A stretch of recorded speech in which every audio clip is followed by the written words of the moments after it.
ఏమైంది ఏమైంది కొట్టిండా? అది గాంధీ బొమ్మ కాడ దించేసి నడుచుకుంటూ వస్తుందంట. ఏమైంది చెప్పు, ఏమైంది? ఏమైంది చెప్పు, ఏమైంది?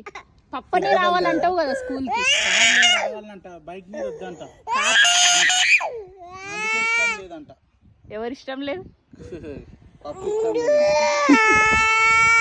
కార్లో రావాలి. అవును, కార్లోనే రావాలంటుంది.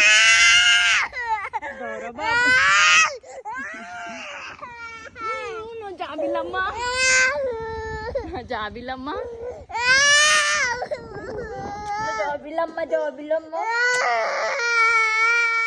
చూడండి ఫ్రెండ్స్, మా ఖుషి ఎట్లా ఏడుస్తుందో. ఏమైనా కార్లో రావాలని ఏడుస్తున్నావా? సరే, నేను కార్లో తీసుకొస్తా రేపటి నుంచి. కార్లో తీసుకొస్తా రేపటి నుంచి, ఓకేనా?